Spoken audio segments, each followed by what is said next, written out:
Hi guys! Gagawa nga tayo ng cleansing ngayong araw. Ayan. Ito yung cleansing ng asawa ko. Kailangan ng lemon, cucumber, and apple. Ayan. So, depende sa inyo kung anong gusto nyong cleansing. Basta ito, superfoods lahat to. Pwede ito sa kidney. And kidney friendly itong mga prutas na to. So, ito yung kine-cleansing ko sa asawa ko. Pag kumain siya ng mga bawal. Ayan. Hindi natin maiwasang kumain ng bawal mga mare ko. Ayan. So, ang gagawin lang natin dyan, syempre, pipigain natin tong lemon. Tapos, ilalagay na nga natin dito ang cucumber. Ayan. Lagyan na natin itong ating lagyan na natin ang cucumber. Tapos, maglagay din tayo ng apple. So, option nyo na lang kung maglalagay kayo. Pero pwede rin lang naman na cucumber tsaka lemon lang ang gagamitin nyo. Ayan. Gawa tayo ng juice. Ayan.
Yan, pwede na yata itong ating ano.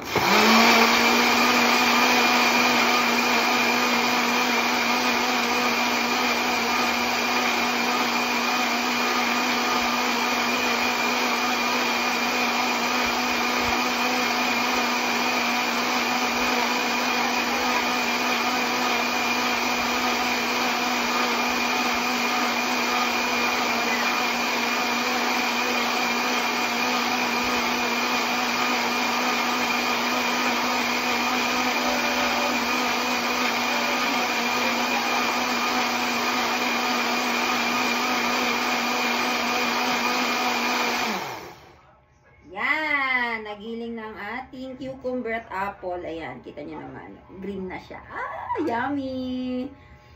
Mami, ang Christmas pala, hindi pala dapat sinusunod. Ah!